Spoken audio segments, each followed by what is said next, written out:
నమస్తే,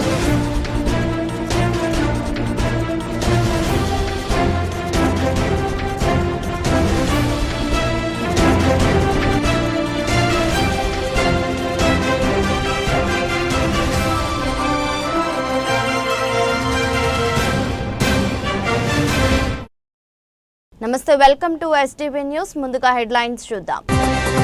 యోగాను పాఠ్యాంశం చేసే అంశంపై వచ్చే అసెంబ్లీ సమావేశాల్లో చర్చ. రాష్ట్ర శాసనసభ స్పీకర్ చింతకాయల అయ్యన్న పాత్రుడు. విజయవాడలోని Raghavachari media academy chamber chairman గా బాధ్యతలు స్వీకరించిన ఆలపాటి సురేష్ కుమార్. ప్రపంచ పర్యావరణ పరిరక్షణ దినోత్సవం మరియు వన మహోత్సవం సందర్భంగా ప్రతి ఒక్కరూ మొక్కలు నాటాలని పిలుపు. సోషల్ మీడియాలో చెడు పోకడలను అడ్డుకోవాలని, చట్ట వ్యతిరేకంగా ఉన్న కార్యక్రమాలు నిలపాల్సిన అవసరం ఉందని Raghavachari media academy chairman Alapati Suresh Kumar అన్నారు. మంచి కార్యక్రమాలను ప్రోత్సహించాలని మీడియా అకాడమీ తప్పకుండా ఈ విధానాలను అమలు చేస్తుందన్నారు. విజయవాడలోని Raghavachari media academy chamber chairman గా ఆలపాటి సురేష్ కుమార్ బాధ్యతలు స్వీకరించారు. ఈ సందర్భంగా ఆయనకు సీనియర్ జర్నలిస్టులు సత్కరించి అభినందనలు తెలిపారు. ప్రమాణ స్వీకారోత్సవ సభలో శ్రీనివాసరెడ్డి, సుబ్బారావు, చందు, జనార్దన్, మణిరామ్ తదితరులు పాల్గొన్నారు. ప్రింట్, ఎలక్ట్రానిక్ మీడియా దాటి డిజిటల్ మీడియా వచ్చిందని, ఈ మార్పు వల్ల మంచి ఎంత ఉందో చెడు కూడా అంతే ఉందన్నారు. గ్రామీణ జర్నలిస్టుల వేలాది మంది ఉన్నారని, జర్నలిజంలో మెలకువలు నేర్పాల్సిన అవసరం ఉందన్నారు. జర్నలిజం స్థాయి పెంచడం మీడియా అకాడమీ బాధ్యతని మీడియా అకాడమీ చైర్మన్ నా వంతు కృషి చేస్తానని స్పష్టం చేశారు. సోషల్ మీడియాను నియంత్రణ చేయడం అంత తేలిక కాదని, కానీ వ్యక్తిత్వ హననం, దూషణలకు అడ్డుకట్ట వేయాలన్నారు. సోషల్ మీడియా నియంత్రణకు సంబంధించి ప్రభుత్వం విధి విధానాలు ప్రకటించాలన్నారు. రాజకీయ నాయకుల ఆదేశాలకు అనుగుణంగా మెయిన్ స్ట్రీమ్ మీడియా పనిచేస్తుందన్నారు. చైర్మన్గా ఆలపాటి సురేష్ గారిని అవకాశం ఇవ్వటం పట్ల ముఖ్యమంత్రి చంద్రబాబు నాయుడు గారికి, అదేవిధంగా ఉప ముఖ్యమంత్రి పవన్ కళ్యాణ్ గారికి, రాష్ట్ర ప్రభుత్వానికి ప్రత్యేక ధన్యవాదాలు తెలుపుతా ఉన్నాను. సోదరులు ఆలపాటి సురేష్ గారు ప్రెస్ అకాడమీ చైర్మన్గా బాధ్యతలు చేపట్టడం శుభపరిణామం. ఈ సందర్భంగా ఏబీడబ్ల్యూఏ పక్షాన వారికి శుభాకాంక్షలు తెలియజేస్తా ఉన్నాను.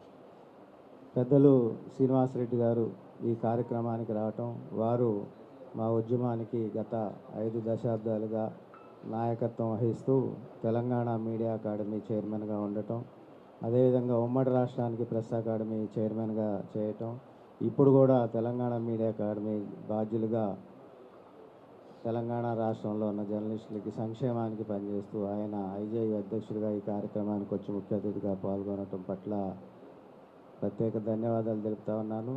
సురేష్ గారు బాధ్యత, సురేష్ గారి నిబద్ధత, సురేష్ గారి పనితీరంతా కూడా ఆయన రాసే ఆర్టికల్స్లో కానీ, ఆయన చెప్పే వీడియోస్లో కానీ అర్థమవుతూ ఉంటాయి. సమస్యల మీద నిర్మమాటంగా చెప్తారు. అదేవిధంగా రాష్ట్రం ఏ విధంగా ఉండాలి, పనితీరు ఏ విధంగా ఉండాలి, ముఖ్యమంత్రి గారు కానీ, ఆ కింద స్థాయి కానీ, వివిధ శాఖల్లో అంశాలు ఆయన నిన్న మొన్న కూడా ఒక వీడియో చేశారు. అది దాంట్లో మీరు గమనించినట్లయితే ఆయన ఏమి చెప్పదలుచుకున్నారనేది సూటిగా ఉంటుంది. కాబట్టి పనితీరు కూడా చాలా గొప్పగా ఉంటుంది. ఎప్పుడు కూడా ఇండియన్ జర్నలిస్ట్ యూనియన్ నిర్వహించే స్క్రైబ్ న్యూస్కి ఆయన ఎడిటర్గా ఉంటారు. భారతదేశంలోనే కాకుండా ప్రపంచవ్యాప్తంగా జర్నలిస్టులు ఏ విధంగా ఉన్నారు, వారి యొక్క సమస్యలు ఏంటి, జాతీయ అంతర్జాతీయ మీడియా ఏ విధంగా ఉండాలి, రాష్ట్ర స్థాయిలో ఉన్న మీడియా, అదేవిధంగా 2 తెలుగు రాష్ట్రాల్లో ఉన్న మీడియా ఎటువంటి వైఖరితో ముందుకు పోతారు. మిత్రులు, సీనియర్ జర్నలిస్టు, వృత్తి ప్రమాణాల పట్ల, వృత్తి పట్ల గత 3.5-4 దశాబ్దాల నుంచి నిబద్ధతతో పనిచేస్తున్నటువంటి ఆలపాటి సురేష్ గారిని ఆంధ్రప్రదేశ్ ప్రభుత్వం, ముఖ్యమంత్రి నారా చంద్రబాబు నాయుడు గారు సిఆర్ ఆంధ్రప్రదేశ్ ప్రెస్ అకాడమీకి చైర్మన్గా నియమించటం సంతోషంగా ఉంది. ఇవాళ జర్నలిజానికి, జర్నలిస్టులకు సంబంధించిన అనేక అంశాలు జర్నలిస్టులతో పాటు సమాజంలో కూడా చర్చనీయాంశాలుగా ఉన్నాయి. అకాడమీ ఉద్దేశం, లక్ష్యం జర్నలిజం ప్రమాణాలని, జర్నలిస్టుల మార్గదర్శక సూత్రాల అమలుకు సంబంధించి ఏనాడు లేని విధంగా సమాజంలో చర్చకు దారితీశారు. ఈ అంశాలను పాఠకులకు, వీక్షకులకు, ప్రజలకు సంతృప్తి పరచడానికి, జర్నలిజం స్టాండర్డ్స్ని పరిరక్షించడంతో పాటు పెంపొందించడానికి అకాడమీ ఏర్పడింది. 1996లో ఉమ్మడి రాష్ట్రంలో ఈ అకాడమీకి నాంది పలికాం. ఇటీవల ప్రత్యేకంగా ఆంధ్రప్రదేశ్ విభజన తర్వాత, తెలంగాణ ఏర్పాటు తర్వాత కారుల్లో కూడా ఒకరైన ఆలపాడి సురేష్ గారికి సిఆర్ మీడియా అకాడమీ చైర్మన్గా ఇచ్చిన అవకాశం కల్పించిన రాష్ట్ర ప్రభుత్వానికి ఆంధ్రప్రదేశ్ వర్కింగ్ జర్నలిస్ట్ యూనియన్ తరఫున ధన్యవాదాలు తెలియజేస్తూ, సురేష్ గారి గురించి ఇందాక అకాడమీ కార్యదర్శి గారు చాలా చెప్పాలనుకొని క్లుప్తంగా చెప్పారు. రాజీ లేని తత్వంతో జర్నలిజం ద్వారా సామాజిక సేవలో పునీతం కావాలన్న ఒక లక్ష్యంతో అనేక ఇబ్బందులు ఎదుర్కొని ముందుకు నడిచి యూనియన్ ద్వారా కూడా జర్నలిస్టుల సంక్షేమం, హక్కుల సాధన కోసం అనేక కార్యక్రమాలు చేశారు. ఆంధ్రప్రభలో జరిగిన యాజమాన్యానికి వ్యతిరేకంగా జరిగిన ఒక ఉద్యమంలో ఆయన కూడా జర్నలిస్టులు, నాన్ జర్నలిస్టుల పక్షాన కీలక పాత్ర పోషించాడు. ప్రస్తుతం ఇండియన్ జర్నలిస్ట్ యూనియన్లో, ఆంధ్రప్రదేశ్ వర్కింగ్ జర్నలిస్ట్ యూనియన్లో ఆయన కీలక భాగస్వామిగా ఉన్నారు. ఇండియన్ జర్నలిస్ట్ యూనియన్ నడుపుతున్న స్క్రైబ్ న్యూస్ ఎడిటర్గా దేశవ్యాప్తంగా ఆయన చాలా మన్ననలు పొందారు. అలాంటి సురేష్ గారి ద్వారా రాష్ట్రంలో జర్నలిస్టులకి న్యాయం జరిగే విధంగా ఆయన పనిచేయాలని కోరుకుంటూ, అందుకు ప్రభుత్వం కూడా సహకరించాలని విజ్ఞప్తి చేస్తూ, సురేష్ గారు నేను మధ్యలో సోషల్ మీడియాలో కూడా కలిసి పనిచేసాం. రాజీ లేని ధోరణితో నడవటం వలన కొన్ని కోల్పోవాల్సి వస్తుంది. ప్రభుత్వంతో సమన్వయంతో ముందుకెళ్లే విషయంలో పట్టు ఒడిదొడుకులను తట్టుకొని పట్టు విడుపులకు ప్రాధాన్యత ఇస్తూ సురేష్ గారు ముందుకెళ్ళి వెనకట్లాగా రాజీ లేని ధోరణిలో కాకుండా ముందుకెళ్ళి జర్నలిస్టులకు అండగా నిలవాలని కోరుకుంటూ, ఆంధ్రప్రదేశ్ వర్కింగ్ జర్నలిస్ట్ యూనియన్ తరఫున మీడియా అకాడమీ చేపట్టే అన్ని కార్యక్రమాలకి మేము పూర్తి సపోర్ట్గా ఉంటామని తెలియజేస్తున్నాం. అలాగే ఇండియన్ జర్నలిస్ట్ యూనియన్ ఆధ్వర్యంలో నడిచే మెపీ శిక్షణ కార్యక్రమాలు ఉన్నాయి. అందుకు ఈ రాష్ట్రంలో ఏ ప్రాంతంలో ఉన్న కొత్త జర్నలిస్టులకి, సోషల్ మీడియా జర్నలిస్టులకైనా శిక్షణలు ఇచ్చే కార్యక్రమాలు చేపడితే APUWJ ద్వారా మా వంతు సహకారాన్ని కూడా మీడియా అకాడమీకి అందిస్తామని తెలియజేస్తూ సెలవు తీసుకుంటాం. ఢిల్లీ నుంచి కొరియర్ ద్వారా డ్రగ్స్ తెప్పించి గట్టుగా విజయవాడ చుట్టుపక్కల విద్యా సంస్థలను లక్ష్యంగా చేసుకునే విక్రయాలు సాగిస్తున్న ముఠా గుట్టురట్టయింది. తాము తీసుకోవడంతో పాటు విద్యార్థులకు అలవాటు చేసి వారిని బానిసలుగా చేస్తూ అమ్మకాలు సాగిస్తున్నారు. ఈ ముఠాలోని 3 సభ్యులను పోలీసులు అరెస్ట్ చేసి వారి నుంచి 33 గ్రాముల MDMAను స్వాధీనం చేసుకున్నారు. వివరాలను డీసీపీ సరిత, సెంట్రల్ ఏసీపీ వెల్లడించారు. అందరికీ నమస్కారం. మీ అందరికీ తెలుసు, ఆంధ్రప్రదేశ్ ప్రభుత్వం మాదక ద్రవ్యాలకు వ్యతిరేకంగా, అది గాంజా కానివ్వండి, ఇతర నార్కోటిక్స్ అండ్ సైకోట్రాపిక్ సబ్స్టెన్సెస్ ఏదైనా కానీ, దానికి వ్యతిరేకంగా ఎంత కఠినమైనటువంటి చర్యలు తీసుకుంటుందో మనందరికీ తెలిసిందే. దీంట్లో భాగంగా పోలీసింగ్లో రెగ్యులర్ పోలీసింగ్ అయినటువంటి ఈ వెహికల్ చెకింగ్ ఇవే మాత్రమే కాకుండా స్పెషల్గా టీమ్స్ ఫామ్ చేయడం, ఈగల్ డిపార్ట్మెంట్కి ఫామ్ చేయడం, అవేర్నెస్ ప్రోగ్రామ్స్తో పాటు ప్రతి కేసు వెనుక ఫార్వర్డ్ లింకేజ్, బ్యాక్వర్డ్ లింకేజ్ అంటారు, అది ఎక్కడికి వెళ్తుంది, ఎక్కడి నుంచి వస్తుంది అనేదన్నీ కూడా తనిఖీ చేసి ఈ గాంజాకి వ్యతిరేకంగా ఏ చిన్న అవకాశం, ఏ చిన్న ల్యాప్సెస్ కూడా జరగకుండా గాంజాకి వ్యతిరేకంగా చేపట్టినటువంటి చర్యలు అందరికీ తెలిసిందే. దీంట్లో భాగంగా మన ఎన్టీఆర్ పోలీస్ కమిషనరేట్లో మన సిపి శ్రీ ఎస్వి రాజశేఖర్ బాబు గారి ఆదేశాల మేరకు వెహికల్ చెకింగ్ చేస్తూ ఉండగా MDMA డ్రగ్స్ అంటారు, methylene dioxy and methamphetamine drugs, వీటిని ఎక్స్టసీ డ్రగ్స్ కూడా అంటారు. అంటే ఈ డ్రగ్స్ తీసుకుంటే ప్రజలకి, తీసుకున్న వాళ్ళకి ఇమ్మీడియట్గా కొన్ని హెల్యూసినేషన్స్, ఎక్స్టసీ అంటే ఒక ఓవర్ ఎక్సైట్మెంట్ వచ్చి ఆ హ్యాపీనెస్ అనే ఫీలింగ్లో వాళ్ళకి లేనివి ఉన్నట్లుగా హెల్యూసినేషన్స్ అనేవి వస్తాయి. అట్లాంటి డ్రగ్స్ని MDMA డ్రగ్స్ అంటారు, వీటిని హార్డ్ డ్రగ్స్ అంటారు. ఇవి narcotics and psychotropic substances act ప్రకారం కాంట్రబ్యాండ్ డ్రగ్స్ అవి. సో అవి ప్రొహిబిటరీ ఇవి ఉన్నాయి దానికి. అట్లాంటి డ్రగ్స్ వెహికల్ చెకింగ్ చేయగా సరఫరా చేస్తుంది అనే ఇన్ఫర్మేషన్ మీద మన దామోదర్ ఏసీపీ గారు, సెంట్రల్ ఏసీపీ గారు, వారి ఇన్స్పెక్టరు మన పటమట ఇన్స్పెక్టర్ పవన్ కిషోర్ గారు, వారి సిబ్బంది ఎస్ఐ దుర్గాదేవి అందరూ కలిసి వెహికల్ చెకింగ్ చేస్తూ ఉండగా ఒక 3 వెహికల్స్లో కొంతమంది వ్యక్తులు ఈ MDMA డ్రగ్ ప్యాకెట్స్ తీసుకువెళ్తున్నట్లు మనకి తెలిసింది. గౌరవ్ సిపి గారు జీవన్ కుమార్కి క్లాస్మేట్ ఇంటర్మీడియట్లో. ఈ మనోహర్ వ్యక్తి ప్రజెంట్ ఇక్కడ ఉండట్లేదు. ఇంటర్మీడియట్ అయిన తర్వాత వాళ్ళిద్దరూ సపరేట్ అయిపోయారు.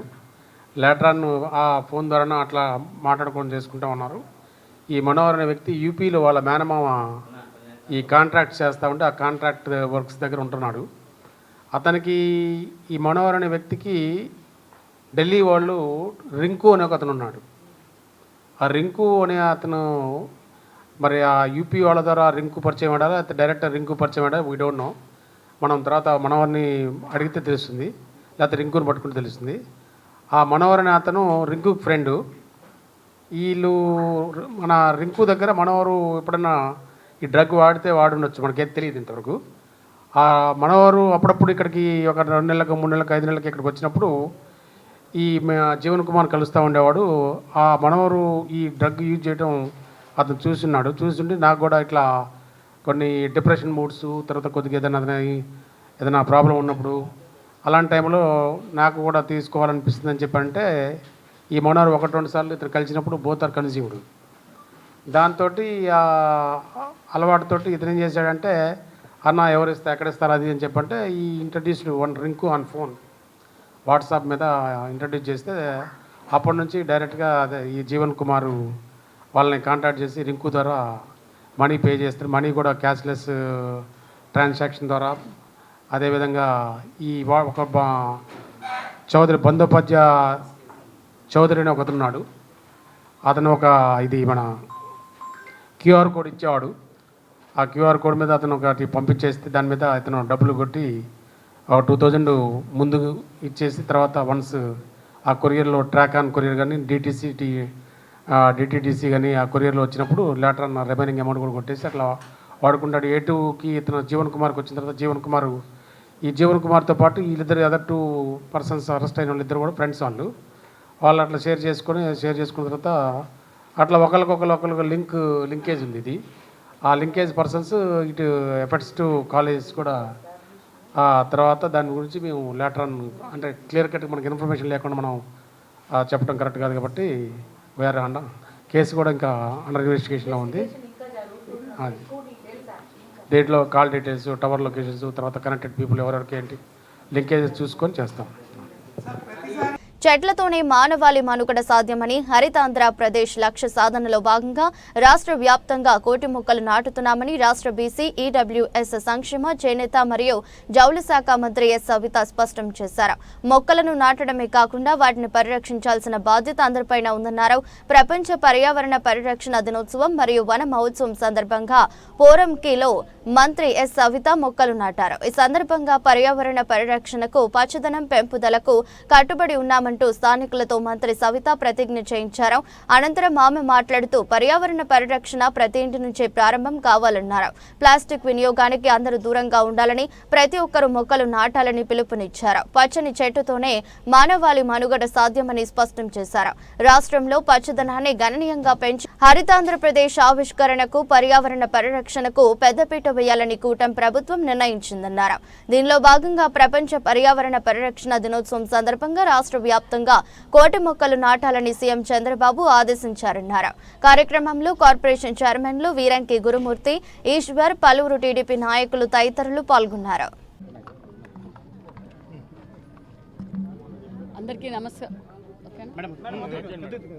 అందరికీ నమస్కారం. ఈరోజు ప్రపంచ పర్యావరణ దినోత్సవం ఘనంగా ఈరోజు రాష్ట్ర వ్యాప్తంగా మనం చేసుకుంటున్నాం. మరి ముఖ్యమంత్రి చంద్రబాబు నాయుడు గారు, పవన్ కళ్యాణ్, లోకేష్ బాబు గారు, డిప్యూటీ సీఎం పవన్ కళ్యాణ్ గారు ఆదేశాల మేరకు ఈరోజు రాష్ట్ర వ్యాప్తంగా 1,00,00,000 మొక్కలు ఈరోజు నాటుతున్నామన్న విషయాన్ని కూడా మేము తెలియజేస్తున్నాం. ఎందుకంటే పర్యావరణాన్ని కాపాడవలసిన బాధ్యత మన అందరిది ఉంది. మరి గతంలో మనం చూసాం, రాష్ట్రం విడిపోయిన తర్వాత కూడా చంద్రబాబు నాయుడు గారు పర్యావరణాన్ని కాపాడాలి, పచ్చదనాన్ని పెంచాలన్న ఉద్దేశంతో ఎన్నో కార్యక్రమాలు చేశారు. అప్పట్లో కూడా మనం ఎన్నో మొక్కలు కూడా నాటామన్న విషయం మీకు అందరికీ తెలియజేస్తున్నాం. మొక్కలేనిదే జీవితం లేదు అన్న విషయం మీకు అందరికీ తెలుసు. ఎక్కడ మొక్కలు ఉంటాయో అక్కడ పర్యావరణం బాగుంటుంది అన్న విషయం మనందరికీ తెలుసు. గతంలో ఆక్సిజన్ లేక వేలాది మంది మన రాష్ట్రంలో కూడా ఆక్సిజన్ అందక చనిపోయారన్న విషయం మీకు తెలుసు. మరి ఈరోజు మనం అధికారంలోకి రాగానే మనమందరూ కోరుకున్నట్లు భావితరాల కోసం మనం రాజధాని పనులు కూడా మొదలైనాయి. అదేవిధంగా పోలవరం పనులు మొదలైనాయి. రాష్ట్రం అభివృద్ధి బాటలో వెళ్తుంది. పరిశ్రమలు కూడా మన ప్రాంతానికి, మన రాష్ట్రానికి వస్తున్నాయన్న విషయం మీకు అందరికీ తెలుసు. దీంతో అన్నిటితో పాటు ముఖ్యంగా మనం పచ్చదనాన్ని పెంచవలసిన బాధ్యత మనందరిది ఉంది. ముఖ్యమంత్రి గారు, మరి డిప్యూటీ సీఎం గారు దీన్ని గుర్తించి, ఎందుకంటే ఎక్కడైతే పచ్చదనం ఉంటుందో అక్కడ అన్ని విధాలుగా ప్రజలకి బాగుంటుంది, మనకి సకాలంలో వర్షాలు కూడా పడతాయి అన్న తెలుసుకొని ఈరోజు చంద్రబాబు నాయుడు గారు 1,00,00,000 మొక్కలు నాటుతున్నాం. చంద్రబాబు నాయుడు గారు అంటేనే విజనరీ అని మనకు తెలుసు. అప్పుడు చంద్రబాబు నాయుడు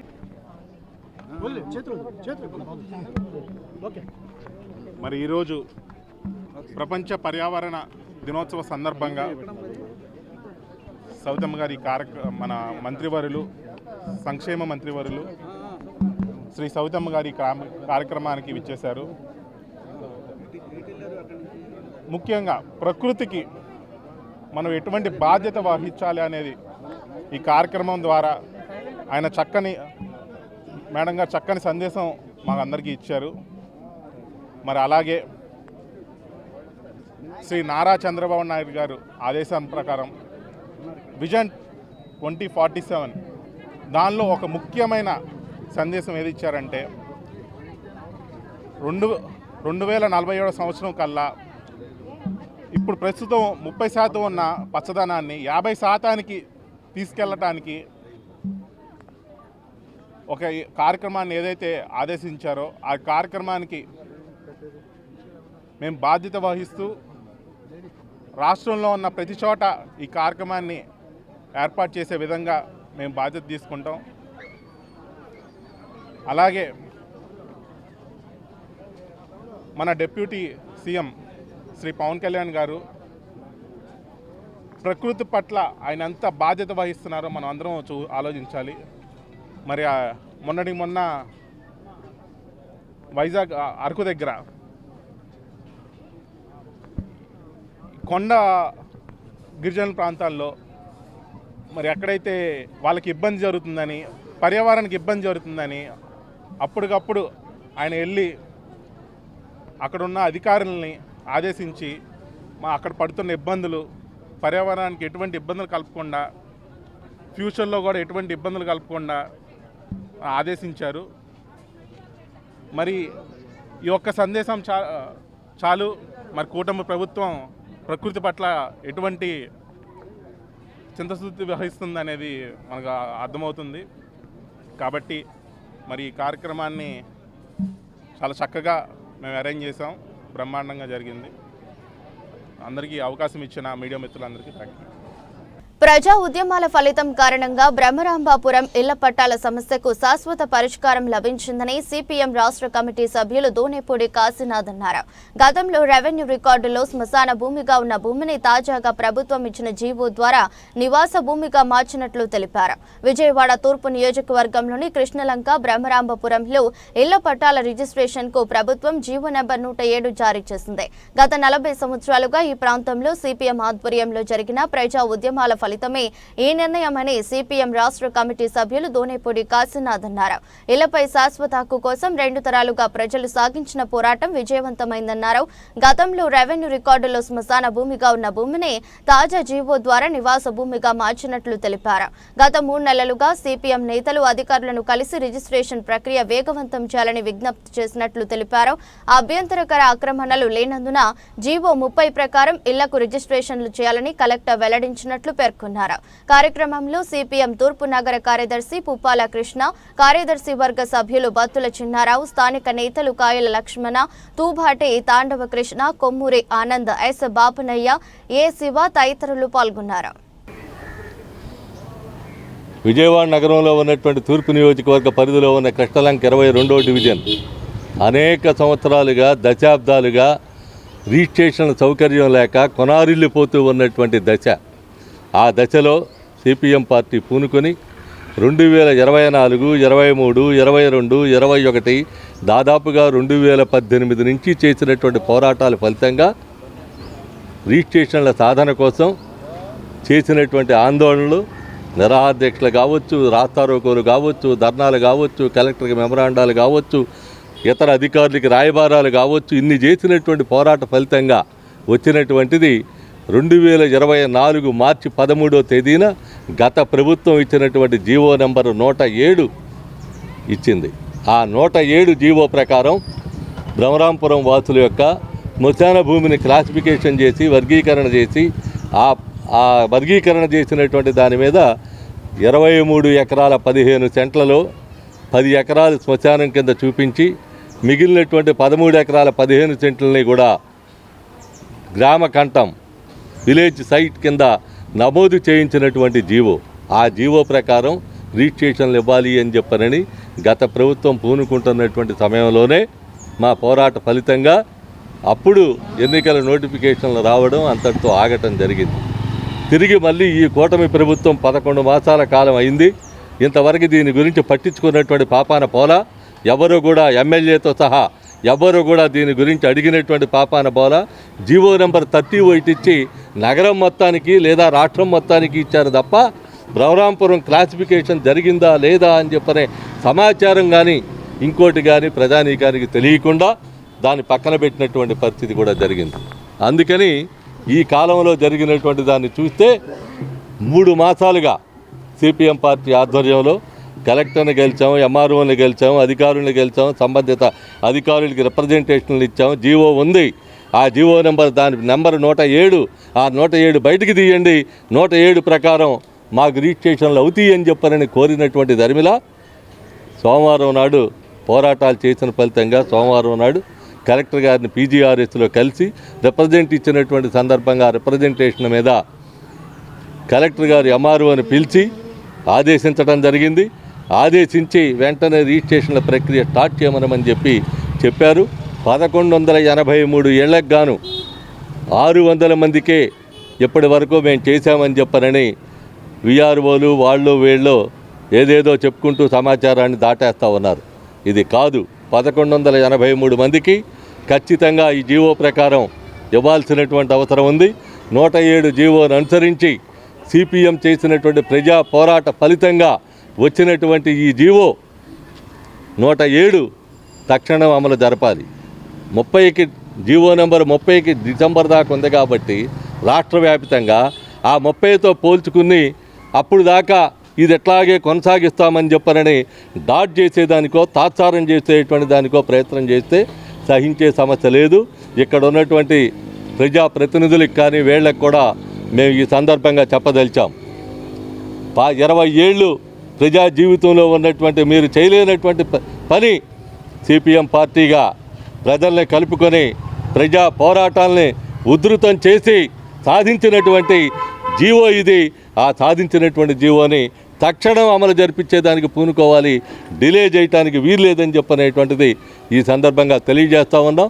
ఆ ప్రక్రియ వెంటనే స్టార్ట్ చేసి మొదలుపెట్టాలని, ఈ ప్రాంతవాసులకు ఊరట కలిగించాలని, వాళ్ళకు ఉన్నటువంటి అవసరాలను తీర్చేటువంటి దానికి ఇదొక సాధనంగా ఉపక్రమించేలా ప్రయత్నం జరగాలని చెప్పనని ఈ సందర్భంగా డిమాండ్ చేస్తూ ఉన్నాం.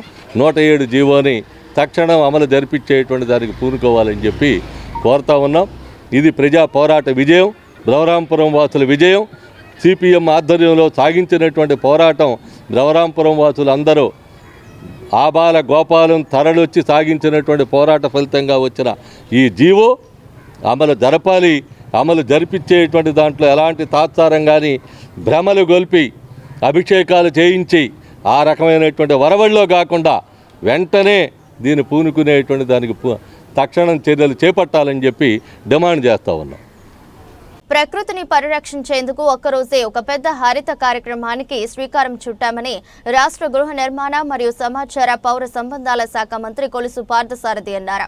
ఈ సందర్భంగా మంత్రి మాట్లాడుతూ పర్యావరణ పరిరక్షణ అందరి బాధ్యతని, ప్రతి పౌరుడు ఈరోజు ఒక మొక్కను నాటే దేశ పరిరక్షణలో భాగం కావాలన్నారు. నూజివీడు నియోజకవర్గంలో ప్రకృతి పరిరక్షణకు కట్టుబడి ప్రపంచ పర్యావరణ దినోత్సవాన్ని పురస్కరించుకుని ఒక్కరోజే 4 లక్షల మొక్కలు నాటే బృహత్తర కార్యక్రమాన్ని విజయవంతం చేయాలని అన్నారు. నూజివీడు అటవీ శాఖ పరిధిలో 5,000 మొక్కలు నాటుతున్నట్లు మంత్రి తెలిపారు. ఈ రోజు ఆయన నగర వనంలో ఫారెస్ట్ అధికారుల ఆధ్వర్యంలో మొక్కలు నాటారు. సేవా కార్యక్రమాలు నిర్వహిస్తున్నారని, వాటి సంరక్షణ బాధ్యత కూడా చేపట్టాలన్నారు. పర్యావరణ పరిరక్షణలో భాగంగా పర్యావరణం గురించి అవగాహన కల్పించే వివిధ మొక్కలు నాటడం, ప్లాస్టిక్ వ్యర్థాలను తగ్గించడం, నీటిని ఆదా చేయడం, వాయు కాలుష్యాన్ని తగ్గించడం వంటి అవగాహన కార్యక్రమాలు తరచుగా నిర్వహిస్తే పర్యావరణ మార్పులు చూడవచ్చన్నారు. ప్లాస్టిక్ వద్దు, పర్యావరణానికి గుడ్డ సంచులు ముద్దని, గుడ్డ సంచులను వాడకం గురించి అందరికీ తెలియజేసి అవగాహన కార్యక్రమాలు చేపట్టాలన్నారు. అనంతరం ప్రతిజ్ఞ చేయించిన మంత్రి అనంతరం వివిధ ప్రభుత్వ అధికారులను సన్మానించిన మంత్రి కార్యక్రమంలో జిల్లా అటవీ శాఖ అధికారి Shubham, Nuzvid sub collector B Smaran Raj, మాజీ శాసనసభ్యులు జి మురళితో పాటు పలువురు అధికారులు పాల్గొన్నారు.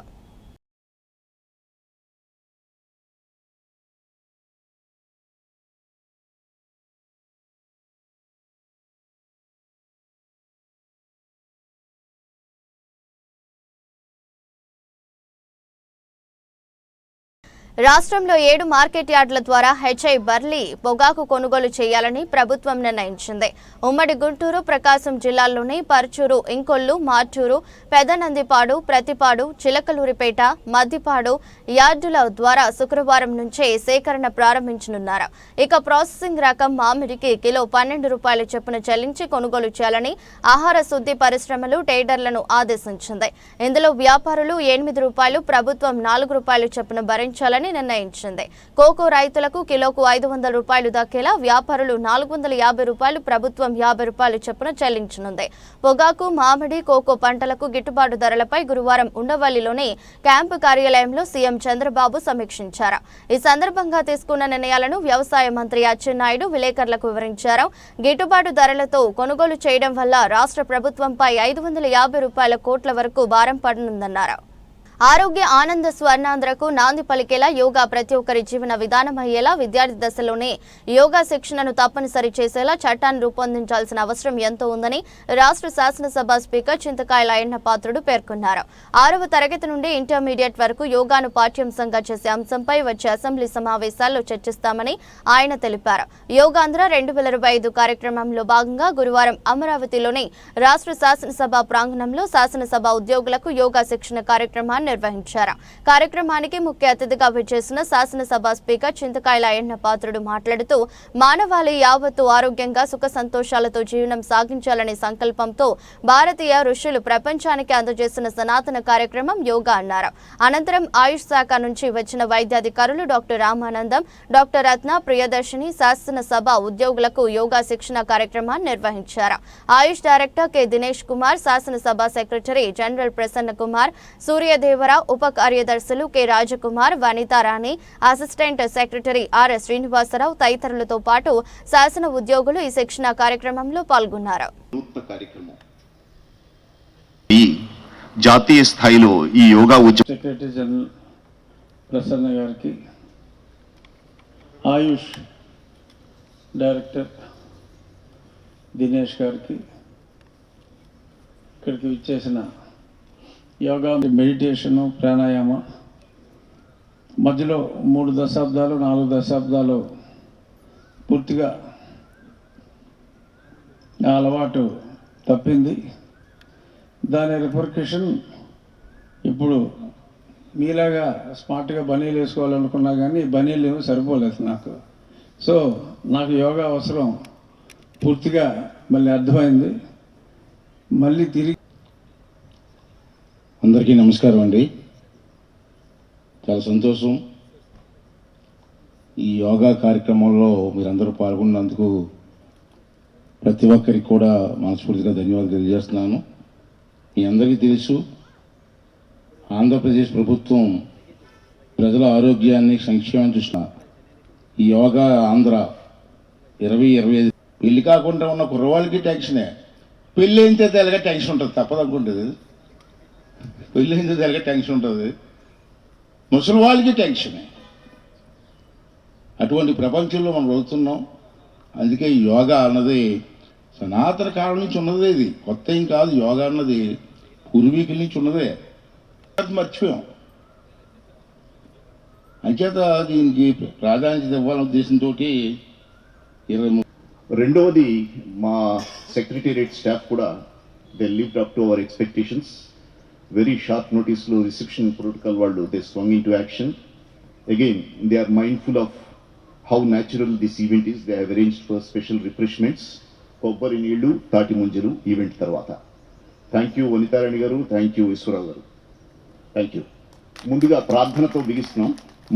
ట్రై చేయగలరు. శ్రీ చైతన్య, నారాయణ లాంటి కార్పొరేట్ విద్యా సంస్థలు విద్యార్థుల విజయాలను తమ ప్రమోషన్ కోసం వాడుకుంటూ ఒకే విద్యార్థిని అనేక సంస్థలు తమదిగా చూపిస్తూ ప్రజలను మోసం చేస్తున్నాయని ఎస్ఎఫ్ఐ రాష్ట్ర అధ్యక్షుడు ప్రసన్న కుమార్ ఆరోపించారు. ఇటీవల నీట్, జేఈ అడ్వాన్స్డ్ ఫలితాల నేపథ్యంలో పత్రికల్లో ఇచ్చిన ప్రకటనలు పూర్తిగా తప్పుదోవ పట్టించేవిగా ఉన్నాయని వారు పేర్కొన్నారు. కార్పొరేట్ విద్యా సంస్థల వ్యాపార ధోరణికి వ్యతిరేకంగా త్వరలోనే ప్రత్యక్ష ఆందోళనలు బయటపడతాయని హెచ్చరించారు. బాలోత్సవ భవనంలో జరిగిన విలేకరుల సమావేశంలో ఎస్ఎఫ్ఐ రాష్ట్ర అధ్యక్షుడు ప్రసన్న కుమార్ మాట్లాడుతూ ఆంధ్రప్రదేశ్లో విద్యా సంస్థలు వ్యాపార కేంద్రాలుగా మారాయని ఆవేదన వ్యక్తం చేశారు. ఎస్ఎఫ్ఐ రాష్ట్ర కార్యదర్శి, జేఈ అడ్వాన్స్ ఫలితాలు ఈ నెల 2వ తేదీన దేశవ్యాప్తంగా విడుదల చేయబడ్డాయి. జేఈ అడ్వాన్స్ ఫలితాలు సాధించినటువంటి విద్యార్థులందరికీ ఎస్ఎఫ్ఐ ఆంధ్రప్రదేశ్ కమిటీ అభినందనలు తెలియజేస్తున్నది. వాళ్ళందరికీ మంచి భవిష్యత్తు ఉండాలని కూడా మేము ఆశిస్తూ ఉన్నాం. ఈ అడ్వాన్స్ ఫలితాల్లో ఆ తర్వాత అనేక యాడ్స్, చైతన్య, నారాయణ, ఎస్ఆర్, లేదంటే అన్అకాడమీ, ఇతర పెద్ద ఎత్తున మాకు ర్యాంకులు వచ్చినాయి, మేమే ఈ విద్యార్థులందరినీ తీర్చిదిద్దామని పెద్ద ఎత్తున ప్రచారం చేసుకున్నారు. ఈనాడు పేపర్లో కనుక మనం చూసుకుంటే కనుక 1వ ర్యాంకు వచ్చిందని ప్రచారం చేస్తున్నారు. 1వ ర్యాంకు రుత్విక్ సాయి, ఇది ఓబీసీ కోటాలో ఫస్ట్ ర్యాంక్ వచ్చింది. అంటే జేఈ అడ్వాన్స్లో దాదాపు 12 కోటాలు ఉంటాయి. ఆల్ ఇండియా ర్యాంక్తో పాటు 12 కోటాల్లో ఫస్ట్ ర్యాంక్స్ ఇస్తారు. మిగిలిన 3rd ర్యాంక్లో ఉన్నటువంటి మస్జిద్ హుస్సేన్, అసలు ఈ విద్యార్థి చైతన్యలోనూ చదవలేదు, నారాయణలోనూ చదవలేదు, కానీ చైతన్యలో అడ్వర్టైజ్మెంటు ప్రచారం చేసుకున్నారు, నారాయణ కళాశాలలో కూడా ప్రచారం చేసుకున్నారు. ఈ విద్యార్థి మైక్రోవిజన్ అకాడమీ అనేటువంటి మధ్యప్రదేశ్లో ఉండేటువంటి అకాడమీలో చదువుకున్నటువంటి మస్జిద్ హుస్సేన్ ఈ అకాడమీలో చదువుకున్నాడు. ఈయనెవరు మన ఆంధ్ర రాష్ట్రంలో కానీ లేదంటే దేశంలో ఉన్నటువంటి చైతన్య, నారాయణ కాలేజీల్లో ఎక్కడ ఈయన కోచింగ్ తీసుకోలేదు. కానీ ఈరోజు మా మా మా మా సంస్థల్లోనే చదివాడని చైతన్య, నారాయణ 2 కళాశాలలు ఒకే విద్యార్థితో ప్రచారం చేసుకుంటా ఉన్నారు. అదేవిధంగా 6th ర్యాంక్ వచ్చినటువంటి అక్షత్ కుమార్, దీనిలో నారాయణ అడ్వర్టైజ్మెంట్లోనేమో అక్షత్ చౌరస్తా అని ఉంది, దీనిలోనేమో అక్షత్ కుమార్ అని ఉంది. ఈ అక్షత్ కుమారు కోటాలో అలీన్ అనేటువంటి అకాడమీలో చదువుకున్నటువంటి విద్యార్థి. కోటాలో అలీన్ అనేటువంటి పెద్ద అకాడమీ ఉంది. ఆ అకాడమీలో అక్షత్ కుమార్ చౌరస్తా అనేటువంటి విద్యార్థి చదువుకున్నాడు. కానీ ఈరోజు చైతన్య, నారాయణ కళాశాలలో మాకు ర్యాంకులు వచ్చినాయి, 3 నుంచి 5, 6, 11 లేదంటే ఇతర ర్యాంకులు వచ్చినాయి అనేటువంటి పెద్ద ప్రచారం ఈరోజు డబ్బా ప్రచారం చేసుకుంటా ఉన్నారు. ఈ శ్రీ రాఘవాచారి మీడియా అకాడమీ ఆంధ్రప్రదేశ్ చైర్మన్గా తనను నియమించినందుకు రాష్ట్ర ముఖ్యమంత్రి నారా చంద్రబాబు నాయుడుకు ఆలపాటి సురేష్ కుమార్ సభాముఖంగా ధన్యవాదాలు తెలిపారు. స్థానిక రెవెన్యూ కాలనీలో శ్రీ రాఘవాచారి మీడియా అకాడమీ కార్యాలయంలో గురువారం పదవి బాధ్యతలు స్వీకరించిన అనంతరం మీడియాతో మాట్లాడారు. పాత్రికేయ వృత్తిలో ప్రమాణాలు మెరుగుపరిచేందుకు తాను అత్యంత ప్రాధాన్యత ఇవ్వనున్నట్లు ఆయన వెల్లడించారు. మీడియా విస్తృతి సంక్లిష్టత కారణంగా ఈ నిర్ణయం అవసరమని ఆయన అభిప్రాయపడ్డారు. మీడియా అకాడమీ ప్రాథమిక విధుల్లో ఇది ఒకటని ఆయన ఈ సందర్భంగా గుర్తు చేశారు. అదేవిధంగా సోషల్ మీడియాను దృష్టిలో ఉంచుకుని అవసరమైన సందర్భాల్లో నియంత్రణ చేయాల్సిన అవసరం కూడా ఉందన్నారు. సరియైన సమాచారాన్ని పొందడంలో ఏది ఒక భాగమే అని, కనుక మీడియా అకాడమీ పరిధులు లేకపోయినా ఈ విషయంపై దృష్టి సారించాల్సి ఉంటుందన్నారు. అంతకుముందు తెలంగాణ రాష్ట్ర press academy chairman Srinivas Reddy మాట్లాడుతూ పాత్రికేయుల సంక్షేమానికి కృషి చేయాలని చైర్మన్గా పదవి బాధ్యతలు స్వీకరించిన సురేష్ కుమార్ కు సూచించారు. మంచి విరుపు ఉన్న కవి, అదే కొంచెం థిక్ ఉంది. థిక్ ఉంటేనే ఆ తర్వాత చేవ, ఆ తర్వాత విరుపు వస్తాయి. థిక్ లేకపోతే మంచి కార్టూనిస్ట్ కాలేడు కూర్చోవడం. అట్లాగే ఏదో ఒక రకమైన థిక్ అంటే అది నెగిటివ్ ఏంటంటే ఏదో ఒక రకమైన థిక్ పనులు లేకపోతే ఎప్పటికీ మంచిగా చేతి కాలేదు. ఆయన జర్నలిస్ట్గా ప్రస్థానం ప్రారంభించాడు. జర్నలిజంలో ఉంటూనే తన రచన వ్యాసాన్ని కొనసాగించారు. కవిత్వం రాయడం కొనసాగించారు. మెయిన్ స్ట్రీమ్ జర్నలిజంలో నుంచి బయటకు వచ్చేసారు. బయటికి రావడం కూడా నేను చెప్పాను సార్, కొంచెం రకమైన తెగినాను. అటువంటి దాని పర్యవసానం అనుకుంటాను నేను. ఖచ్చితంగా నాకు తెలియదు కొంచెం జరిగి ఉంటుంది. ఆ మూల తూర్పు అని చెప్పారు చూడండి, తూర్పు వాళ్ళు ఉండేవాడి. తూర్పులో ఒక ప్రత్యేకత ఉంటుంది. ప్రత్యేకించి మన రాష్ట్రంలో ఆ తూర్పులోనే ఉద్యమాలన్నీ పుట్టి పెద్ద ఉద్యమాలు దేశాన్ని బాగా ఊపేసిన ఉద్యమాలు ఆ తూర్పులోనే ఉపయోగించాయి. తూర్పులో పుట్టిన రచయితలు, తూర్పులో పుట్టిన కవులు, తూర్పులో పుట్టిన విప్లవీరులు అందరూ గొప్పవాడు.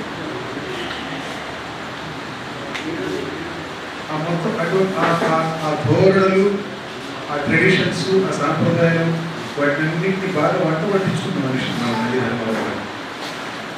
అందులో నుంచి వచ్చింది కాబట్టి ఆయన రచనలో ఆ చేవ కనిపిస్తున్నాం. సమాజం పట్ల ఎంతో కొంత ఆర్తి లేకపోతే రాయలేదు. ఏదో ఒక రకమైన అసంతృప్తి, ఏదో ఒక రకమైన దాహం.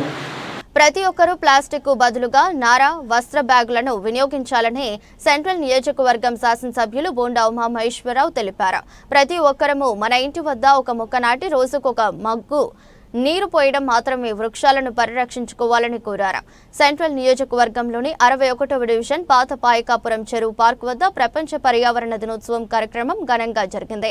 కార్యక్రమానికి ముఖ్య అతిథిగా ప్రభుత్వ విప్ సెంట్రల్ నియోజకవర్గ శాసనసభ్యులు బోండా ఉమామహేశ్వరరావు మాట్లాడుతూ చెట్లను పెంచి ప్లాస్టిక్ వాడకాన్ని తగ్గించి వస్త్ర బ్యాగులను వాడడం వల్ల రీసైక్లింగ్ ద్వారా గాలి కాలుష్యం కాదని, మొక్కలు లేనిదే ఆక్సిజన్ లేదని, ఆక్సిజన్ లేకపోతే మానవ మనుగడే లేదని, ఇటీవల కాలంలో రోహిణి కార్తెలో జూన్ 2 నుండి కూడా వర్షాలు కురుస్తున్నాయని, వాతావరణంలో సంభవిస్తున్న పెను మార్పులకు ఈ పరిస్థితులు ఉదాహరణని, విచ్చలవిడిగా చెట్లను నరికివేయడం వల్ల ప్రకృతి సమతుల్యత దెబ్బతింటుందని, వృక్షో రక్షిత అని పెద్దలు చెప్పారని, మొక్కల పెంపకంపై ప్రతి ఒక్కరూ సామాజిక స్పృహ కలిగి ఉండాలని చెప్పారు.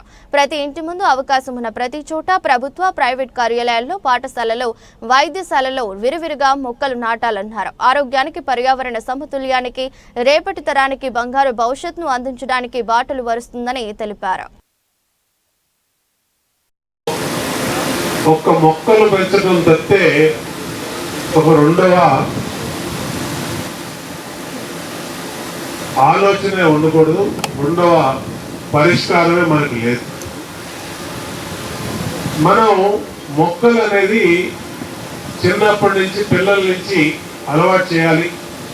ఎందుకంటే వేగంగా మనకి వాతావరణ పరిస్థితులు మారిపోతున్నాయి. మనం చూసాం 100 సంవత్సరాల తర్వాత మనకి కరోనా అనేది ఒకటి వచ్చింది. కొన్ని కోట్ల మంది ప్రపంచంలో వెళ్ళిపోయారు. ఈసారి అలాంటిది కనుక మళ్ళీ ఎఫెక్ట్ అయితే మన జనాభా సగం, ఇక్కడ ఉన్నవాళ్ళు సగం.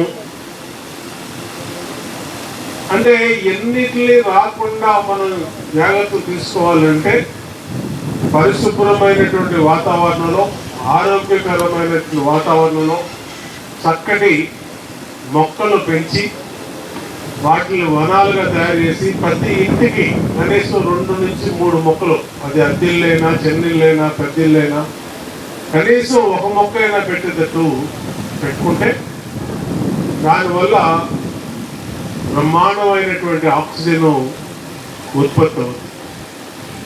మనము ఆక్సిజన్ పీల్చి కార్బన్ డైఆక్సైడ్ వదులుతాం, మొక్కలేమో కార్బన్ డైఆక్సైడ్ పీల్చి ఆక్సిజన్ ఇస్తాయి మనకి. అంటే మనకి ప్రాణవాయువుని ఇచ్చేది ఒక మొక్కలు మాత్రమే. కాబట్టి ఈ మొక్కలు, వనాలు, పర్యావరణం అనేది మనకి జీవితంతో ముడిపడి ఉన్నది. కాబట్టి మొక్కలు నాటడం అనేది ఒక జీవితంలో ఒక అలవాటుగా చేసుకోవాలి. వార్తలు ముగించే ముందు మరోసారి హెడ్లైన్స్. యోగాను పాఠ్యాంశం చేసే అంశంపై వచ్చే అసెంబ్లీ సమావేశాల్లో చర్చ. రాష్ట్ర శాసనసభ స్పీకర్ చింతకాయల అయ్యన్న పాత్రుడు. విజయవాడలోని Raghavachari media academy chamber chairman గా బాధ్యతలు స్వీకరించిన ఆలపాటి సురేష్ కుమార్. ప్రపంచ పర్యావరణ పరిరక్షణ దినోత్సవం మరియు వన మహోత్సవం సందర్భంగా ప్రతి ఒక్కరూ మొక్కలు నాటాలని పిలుపు. ఇదరస్ట్ బులెటిన్ మరో బులెటిన్లో మళ్ళీ కలుద్దాం. అంతవరకు సెలవు. నమస్కారం.